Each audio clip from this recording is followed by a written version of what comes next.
ज्योति मौर्य के केस की चिंगारी अभी थमी भी नहीं है कि अमेठी में भी एक ऐसा ही मामला सामने आया है जहां सुशील कुमार मिश्रा मध्य प्रदेश के रीवा जिले के रहने वाले हैं। इन्होंने शादी के बाद अपनी पत्नी को पढ़ा लिखा कर इस काबिल बना दिया कि वो सैनिक स्कूल में आज नौकरी कर रही हैं, लेकिन नौकरी पाने के बाद करीब 2 सालों से दोनों के बीच किसी तरीके का कोई संबंध नहीं है। हम इन्हीं से जानने की कोशिश करते हैं सुशील जी से कि आखिर क्या विवाद क्या हुआ।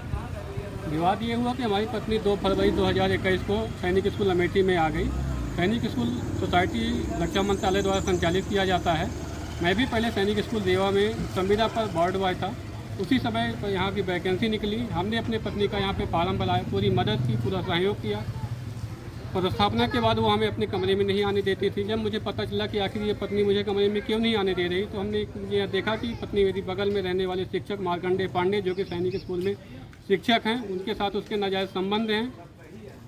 हमने इसकी सूचना प्रधानाचार्य को दी। प्रधानाचार्य ने सेक्शन 497 व्यभिचार को ख़त्म करते हुए सुप्रीम कोर्ट का हवाला दिया। उन्होंने आज दिनांक तक कोई भी कार्रवाई नहीं की। हमने इसके संबंध में सैनिक स्कूल सोसाइटी दिल्ली, रक्षा मंत्रालय, सैनिक स्कूल के जो भी वरिष्ठ अधिकारी हैं, हमने सबको उनको पत्र दिया, लेकिन आज दिनांक तक ना तो विभागीय कोई भी कार्रवाई नहीं हुई, जबकि ऐसे मामले में बोर्ड ऑफ इंक्वायरी लगाकर कार्रवाई किया जानी चाहिए। लेकिन जब आपकी शादी हुई थी तब क्या कंडीशन थी, दोनों किस तरीके से क्या कंडीशन थी, मतलब नौकरी करते थे कि नहीं करते थे? नहीं, शादी के दौरान हम भी पढ़ाई करते थे, मेरी पत्नी भी पढ़ाई करती थी।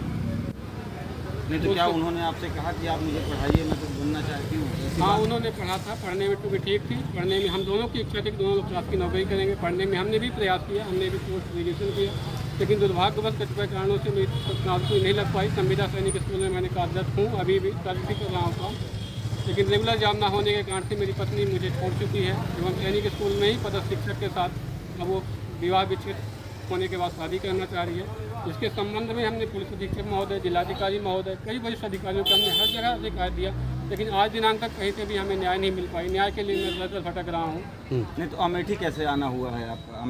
अमेठी हम पुलिस अधीक्षक महोदय से मिलने आए थे, तो शायद मिल के बाद फिर से हम कई बार हमने रजिस्ट्री डाक के द्वारा अपना वो किया था, लेकिन सुनवाई नहीं। इस वजह से आज मिल के आएंगे। आज समाधान दिवस था यहाँ पे, तो उसी उपलक्ष्य में मिलने आए थे साहब से, लेकिन साहब से मुलाकात नहीं हो पाई हमारी। फिर भी हम आवेदन देख के देखते हैं, रूम में जाएंगे, एक परमिशन मिल जाएगी तो ठीक है, नहीं तो फिर जो भी होगा वो देखा जाएगा। नहीं तो क्या लग रहा है, जिस तरीके से ज्योति मौर्य एसडीएम और उनके पति आलोक का मामला इस समय सुर्खियों में है, क्या आपके साथ भी किसी तरीके की मदद होगी? जो आपका घरेलू विवाद है, मदद यदि प्रशासन चाहेगी तो प्रशासन चाह ले तो मुझे बिल्कुल मदद दिलवा सकती है, क्योंकि अभी तक हमारा विवाद विच्छेद नहीं हुआ है।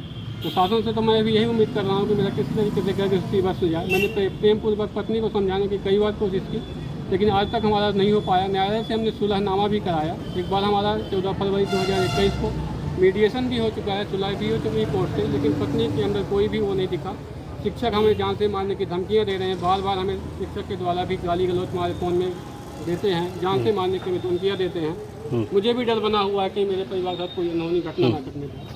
इसी सुरक्षा के लिए इन्होंने भी अपनी पत्नी को पढ़ा लिखा कर इस काबिल बना दिया कि आज वो अमेठी सैनिक स्कूल में नौकरी कर रही हैं, लेकिन एक सहकर्मी के साथ उनके प्रेम प्रसंग की बातें का आरोप उनका पति लगा रहा है। और ये भी कहना है इनके पति का कि पुलिस प्रशासन के पास आए हैं, शायद अमेठी पुलिस की मदद से एक बार फिर इनका घर बस जाए और इन्हें न्याय मिले।